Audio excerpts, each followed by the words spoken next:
오늘은 종교개혁 기념 주일 설교 세 번째 영화 구원에 대해서 할 차례지만, 다음 주가 추수감사주일이고 그래서 감사의 절기이기에 주제를 좀 바꾸어서 영화 구원에 관해서는 좀 뒤로 미루고요, 전에 하던 대로 감사하였더라, 전에 하던 대로 라고 하는 제목으로 다니엘의 신앙을 한번 생각해 보려고 합니다. 우리 그리스도인들의 다른 별명이 있다면 감사하는 사람일 것입니다. 여러분, 행복이란 따로 있는 게 아닙니다. 감사하며 살아가는 사람이 행복한 사람입니다. 우리가 축복하지만 복이라는 게 별거 아닙니다. 감사하는 그 순간이 복입니다. 생각해 보세요. 아무리 많은 재산을 가지고 있다고 해도 근심, 걱정, 염려에 매여 있다면 이 사람은 불행한 사람입니다.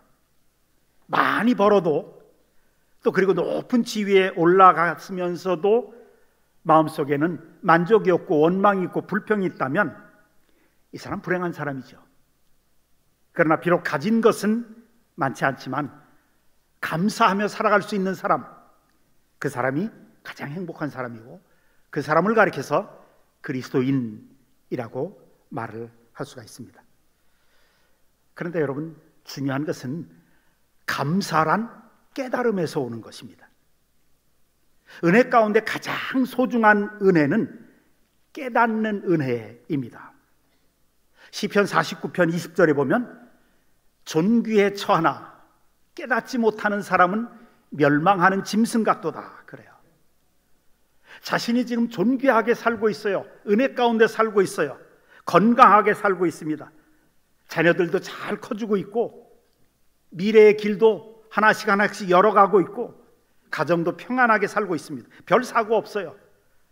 그런데 이 평범한 삶이 하나님의 놀라운 은혜고 사랑이라는 사실, 하나님의 축복이라는 것을 깨닫지 못하는 사람, 그래서 하나님의 은혜에 감사할 줄 모르는 사람은 하나님 보시기에 멸망하는 짐승 같다, 가장 불쌍한 사람이다라고 하는 뜻이죠.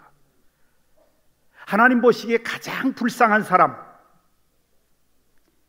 존귀에 처하지만 깨닫지 못하는 거예요. 내가 얼마나 큰 은혜 가운데 살고 있는가를 깨닫지 못하는 사람.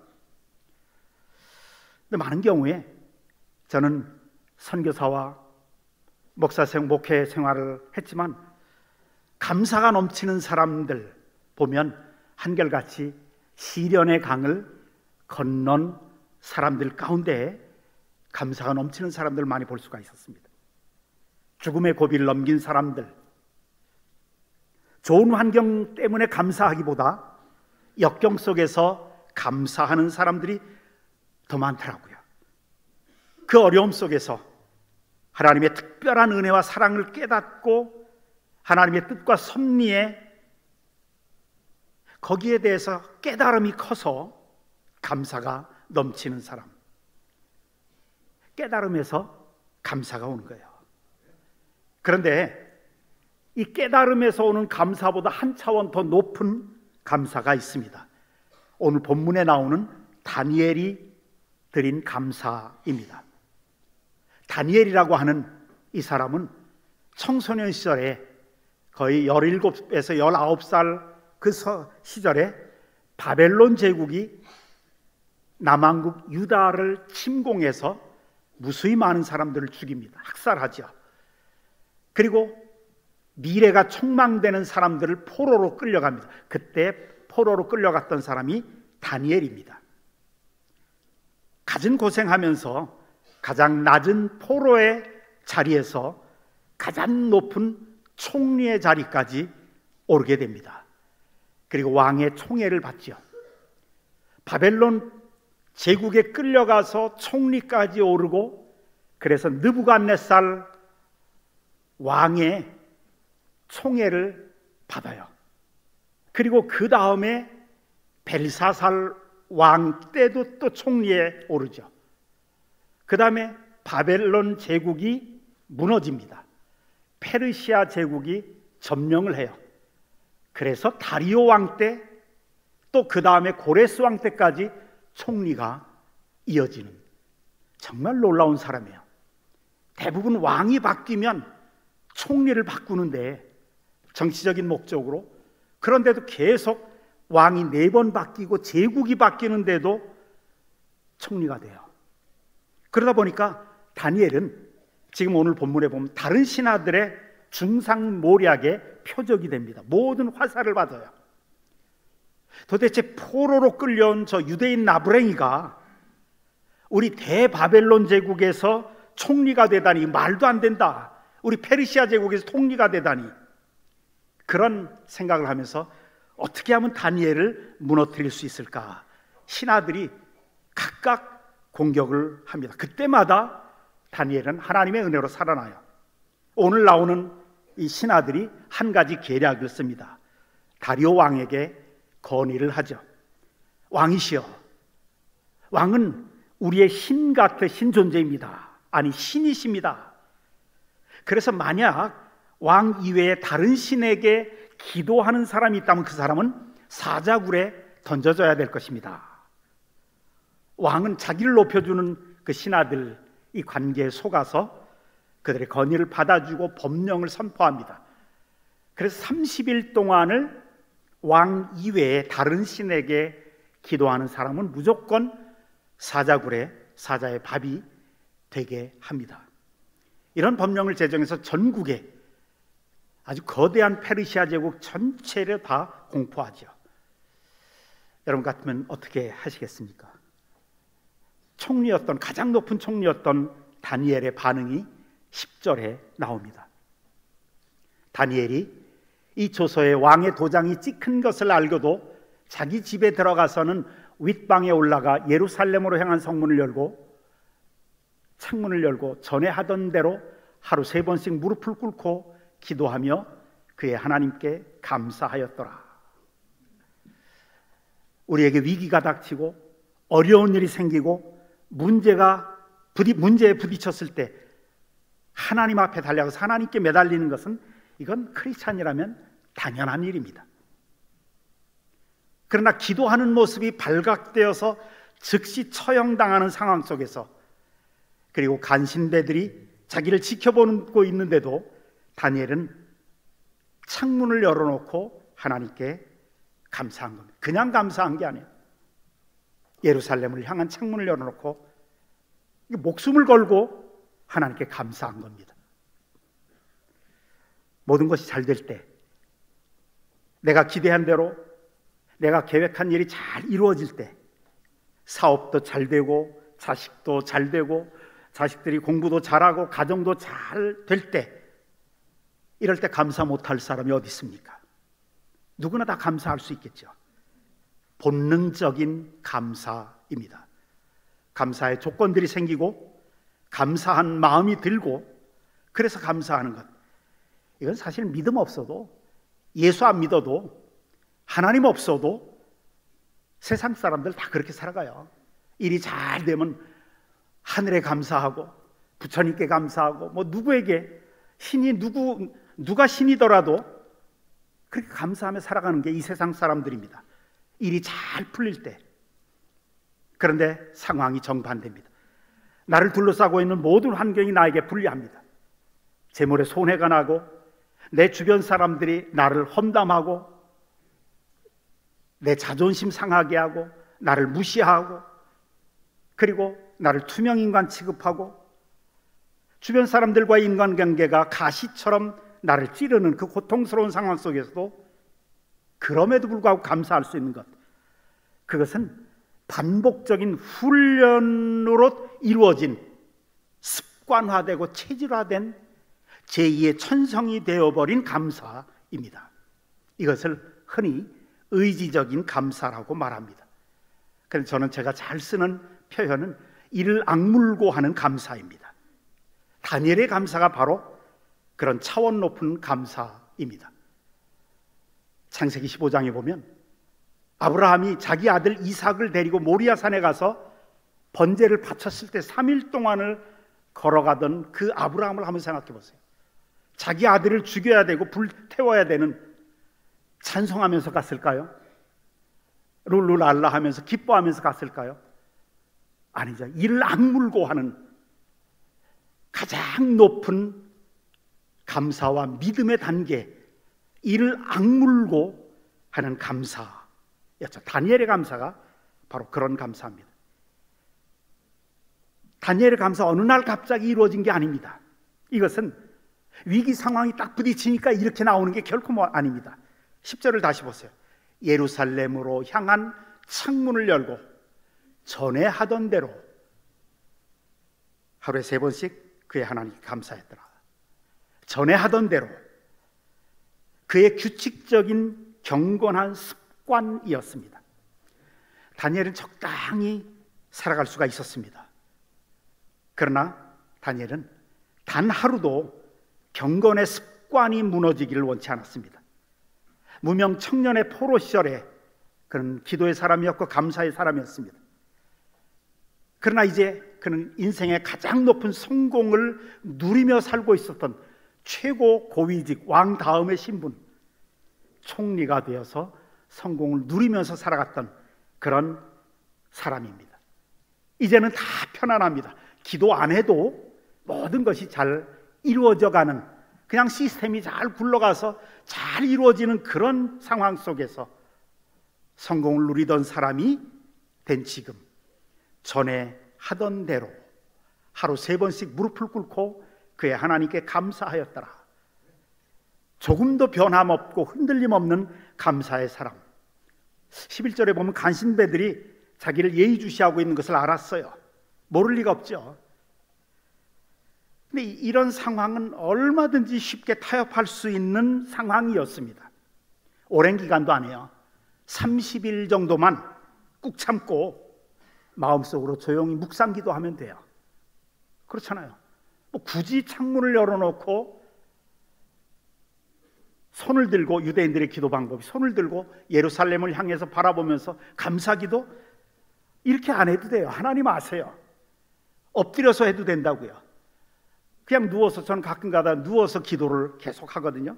누워서 기도해도 돼요. 근데 다니엘은 자신의 습관에 따라서 그 위기의 순간에 뭐 묵상기도 해도 30일 위기를 넘길 수가 있었어요. 그렇게 하는 것이 지혜로운 일일지도 모릅니다. 그런데 다니엘은 자기 속에 깊숙이 뿌리내린 이 경건의 습관은 단 하루라도 허물어질 수가 없다고, 그것이 다니엘의 믿음이었습니다. 그는 지혜롭게 현실과 타협하는 적당주의를 버린 사람이 다니엘이었죠. 왕도 이것을 증거해요. 16절에 보면 왕이 다니엘에게 이렇게 말합니다. 네가 항상 섬기는 너의 하나님이 너를 구원하실 것이다. 그래요. 이방인이었던 왕도 그가 항상 하나님을 섬기고 있다는 사실을 알고 있었을 정도로 경건이 몸에 배어 있고 습관화된 사람이었습니다. 여러분, 인생은 습관이라는 사실을 아십니까? 어떤 습관을 가졌느냐가 그 사람의 미래가 결정됩니다. 그 사람의 운명은 어떤 습관을 가지고 있느냐에 따라서 운명이 달라질 수 있습니다. 우리가 너무도 잘 아는 대로 행동이 반복되면 습관이 됩니다. 그리고 그 습관이 지속되면 그것이 인격이 됩니다. 그리고 그 인격이 그 사람의 운명과 미래를 결정합니다. 결국 우리가 어떤 습관을 가졌느냐가 우리 인생의 성공과 실패를 결정하고 행복과 불행을 결정합니다. 여러분, 한번 잠깐 생각해 보세요. 우리 살아오는 하루하루를 가만히 보면 우리 행동의 98% 이상이 습관에 따라서 행동하는 겁니다. 전문가들의 말에 의하면 그래요. 행동주의 심리학에서는 98% 이상이 습관이라고 그래요. 아침에 일어나자마자 어떻게 행동하느냐도 습관이고, 세수할 때도 습관이고, 양치질을 치약을 적게 짜느냐 많이 짜느냐도 습관이고, 모든 것을 습관입니다. 넥타이를 양쪽을 매느냐 한쪽으로 매느냐, 이거 전부 습관입니다. 식사할 때 물부터 마시느냐 젓가락으로 밥부터 푸느냐, 이것도 다 습관입니다. 모든 게 습관입니다. 예배 늦는 것도 습관이고요. 일찍 오는 것도 습관이고요, 앞에 앉는 것도 습관이고요, 모든 게 습관입니다. 그냥 예배 구석에 앉아야 마음이 평안한 사람은 구석에 앉아요. 앞에 앉아야 마음이 편안한 사람은 자기 자리가 있게 돼 있어요. 성경을 읽는 것도 습관입니다. 그런데 그 습관이 우리 인생의 성공과 실패를 좌우한다는 사실, 제가 늘 말씀을 드렸듯이 성공하는 사람은, 무슨 일을 해도 성공하는 사람은 성공할 수밖에 없는 요인이 그 사람 속에 있는 거예요. 또 어떤 사람은 무슨 일을 해도 실패하는 사람이 있어요. 그 사람은 그 사람의 습관 속에 체질이 되고 인격이 되어버린, 제2의 천성이 되어버린 그 사람의 습관 속에 실패할 수밖에 없는 요인이 있는 거예요. 매일 시간 약속을 어긴다든지 하여튼 이런 습관들이 있기 때문에, 그래서 기독교 교육학자들이 우리 크리스찬 부모들이 자녀들에게 물려줄 가장 중요한 3가지 요소가 있다라고 주장을 해요. 그게 첫 번째가 좋은 생활 습관입니다. 아침에 일찍 일어나서 기도하는 습관이라든지 이런 좋은 습관들을 심어주어라. 자녀들이 성공하기를 원한다면 그래서 가정에 대한 좋은 추억을 심어라 그래요. 가정에는 엄격한 규율이 있는 반면에 그것과 똑같이 용서가 있고 격려가 있고 칭찬하는 것이 있고 세워주고 덮어주고, 이런, 또 함께 부모들과 놀아주고 아이들과 함께 여행도 가고, 우리 가정은 전 세계에서 가장 아름다운 가정이라고 하는 아이들의 고백이 나올 정도로 가정에 대한 아름다운 추억을 심어주라. 세 번째는 예배에 대한 습관입니다. 예배는 하나님을 바라보는 것이거든요. 하나님을 바라보게 하는 이 습관을 심어줘서, 왜 이렇게 강조하느냐? 습관을, 어떤 습관을 가졌느냐에 따라서 인생이 결정되기 때문에 그렇습니다. 어떤 사람은 늘 근심, 걱정, 염려로 가득해요. 예수 믿으면서도 이건 습관이에요. 그냥 부모한테 물려받은 것일 수도 있어요. 대물림돼요. 이런 염려하는 습관들은 보고 배웠기 때문에 자연스럽게. 그러면 제일 먼저 찾아오는 게 부정적인 사고방식과 부정적인 삶의 태도예요. 사고방식의 습관이 부정적으로 되면 인생의 방향이 부정적으로 변합니다. 그런데 감사를 습관화시킨 사람은 특징이 있습니다. 언제나 밝은 면을 봐요.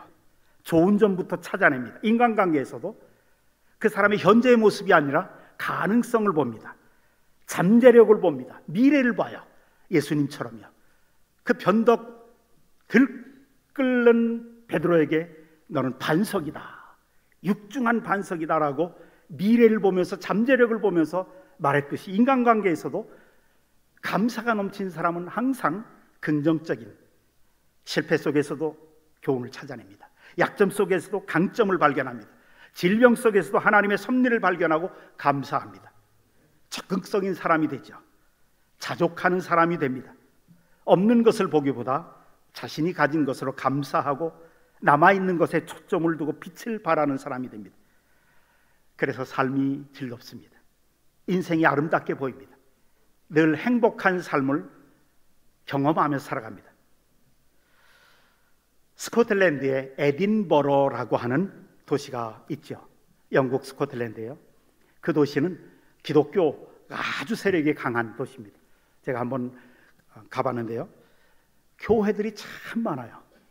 그리고 어느 식당에 들어가는데 기도하는 사람들도 많고요. 근데 이 에딘버러에 휘테라고 하는 목사님이 교회를 목회하고 있었습니다. 근데 이 휘테 목사님의 습관 중에 하나가 뭐냐면, 매주일 설교할 때마다 그 한 주간에 있었던 일들 중에 꼭 한 가지씩을 찾아내서 감사 기도를 드리고 설교를 시작했다고 그래요. 한 번은 이 에딘버러에 큰 태풍이 몰아쳤습니다. 그래서 많은 사람들이 피해를 입고 최악의 한 주간을 보내게 됐습니다. 주일날 아침이 되니까 성도들의 최고의 관심은 오늘 아침 우리 목사님이 어떤 감사를 드릴까, 지난주에 그토록 최악의 한 주간을 보냈는데 감사한 조건을 찾아내지 못할 것이다 라고 생각을 하고 있었습니다. 그런데 목사님이 그날 아침에도 여전히 감사 기도로 설교를 시작했다고 그래요. 그 감사의 내용은 이러했습니다. 하나님, 지난 주간과 같은 최악의 재난이 매주일마다 오지 않게 해주셔서 감사합니다. 그래요. 어떤 상황 속에서도 감사의 조건을 찾아낼 수 있는 사람, 그런 것 같아요. 저도 살다가 때때로 일이 잘 안 풀릴 때가 있습니다.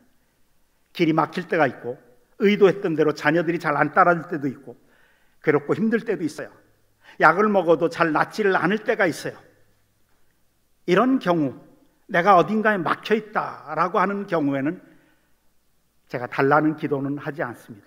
기도 제목을 다 내려놓고 최우선적으로 모든 것에 대해서 조목조목 감사를 시작합니다. 새벽마다 며칠 동안 감사 기도만 해요. 하나님, 이렇게 새벽에 나오게 해주셔서 감사합니다. 설교하게 해주셔서 감사합니다. 기도하게 해주셔서 감사합니다. 아주 사소한 것, 하나님 이렇게 걸어갈 수 있는 건강 주셔서 감사합니다. 며칠 동안 감사 기도만 계속하다 보면 놀랍게도 마음속에 하나님의 은혜가 임합니다. 기적이 일어나기 시작합니다. 우울함이 사라져요. 마음이 밝아집니다. 기쁨이 회복되고 행복해집니다. 문제가 해결됐느냐? 그걸 아니에요. 문제는 여전히 남아있고 상황은 여전히 꼬여있지만 이제는 마음이 기뻐져요. 문제가 결코 문제가 아닌 것처럼 느껴져요. 그리고 반드시 하나님이 도와주실 것이라는 확신이 들어요. 하나님의 뜻이 반드시 이 문제를 통해서 이루어질 것이고 합력해서 선을 하나님이 이루어 주실 것이라는 강한 확신과 희망이 생깁니다. 얼마나 행복해지는지 모릅니다. 그래서 여러분, 감사는 기적을 창조합니다. 마음속에 기쁨을 주고 행복을 우리에게 주는 것이 감사입니다. 다니엘이 전에 하던 대로 하루 3번씩 무릎 꿇고 그의 하나님께 감사하였더라. 이 다니엘의 감사가 바로 오랫동안 반복을 통해서 습관이 된 감사였습니다. 이 습관이 된 감사, 제2의 체질화된 감사, 시편 50편 23절에 주님이 이렇게 말하죠. 감사로 제사를 드리는 자가 나를 영화롭게 하리라. 제사를 드린다, 하나님께 예배 드린다는 거예요. 하나님께 예배 드릴 때 감사로 예배 드리는 자가 나를 영화롭게 하리라. 우린 예배를 드리면서 한숨 쉬면서 예배 드릴 수가 있습니다. 한탄하면서 근심에 가득 차면서 예배 드릴 수가 있어요. 마음에 평안이 없는 상태에서 한탄하면서 한숨 쉬면서 예배 드릴 때도 있어요. 그런데 하나님이 원하시는 예배, 감사로 예배를 드리는 자가 나를 영화롭게 하리라. 나를 영화롭게 하리라. 하나님이 영광 받으신다는 거죠. 그런데 하나님이 영광 받으시면 은혜가 임합니다. 은혜가 임하면 능력이 나타나고 기적이 임하게 됩니다. 여러분들, 늘 감사의 생활로 하나님을 영화롭게 하면 하나님은 감사하는 성도들에게 가장 좋은 것으로 축복해 주시고요, 그 삶을 책임져 주십니다. 여러분들, 이런 감사 생활 경험하면서 살아가시기를 바랍니다.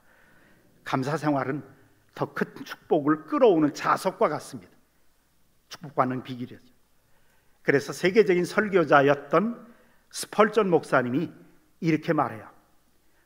불행할 때 감사하면 불행이 끝나고 형통할 때 감사하면 형통이 연장된다. 그래요. 제가 참 좋아하는 말인데 여러분 함께 저를 잘 듣고 따라해 보십시다. 불행할 때 감사하면 불행이 끝나고 형통할 때 감사하면 형통이 연장됩니다. 한번 해봅시다. 시작.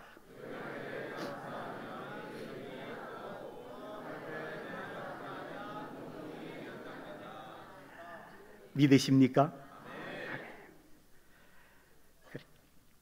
다니엘이 감사한 그 결과가 어떻게 나오느냐, 22절을 보니까 하나님이 사자의 입을 봉해버려요. 생명을 지켜주십니다. 감사의 결과가 기적으로 나타나요. 하나님의 은혜가 임한 겁니다. 여러분들, 병원에 가도 낫지 않는 병이 있습니까? 기도해도 낫지 않는 병이 있습니까? 감사로 여러분들의 간구를 대체해 보십시오. 감사하면 우선 마음이 달라집니다. 그리고 마음이 은혜로우면 기적이 임하게 됩니다. 감사는 기적을 창조합니다. 또 다니엘은 감사로 인생의 위기를 승리로 바꿉니다. 어떤 승리요?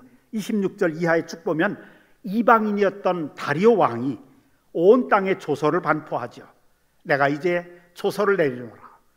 내 나라 관할 아래에 있는 모든 사람들은 다 다니엘의 하나님 앞에서 떨며 두려워할지니 그는 살아계신 하나님이시요 영원히 변하지 않으실 것이요 그의 나라는 멸망하지 아니할 것이고 그의 권세는 무궁할 것이다.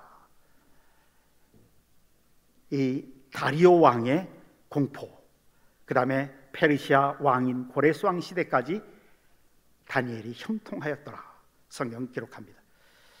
이 다니엘의 반복적으로 훈련해서 습관화된 감사, 체질화가 된 감사로 인해서 불신자였던 왕까지도 하나님을 시인하게 하고 경험하게 합니다.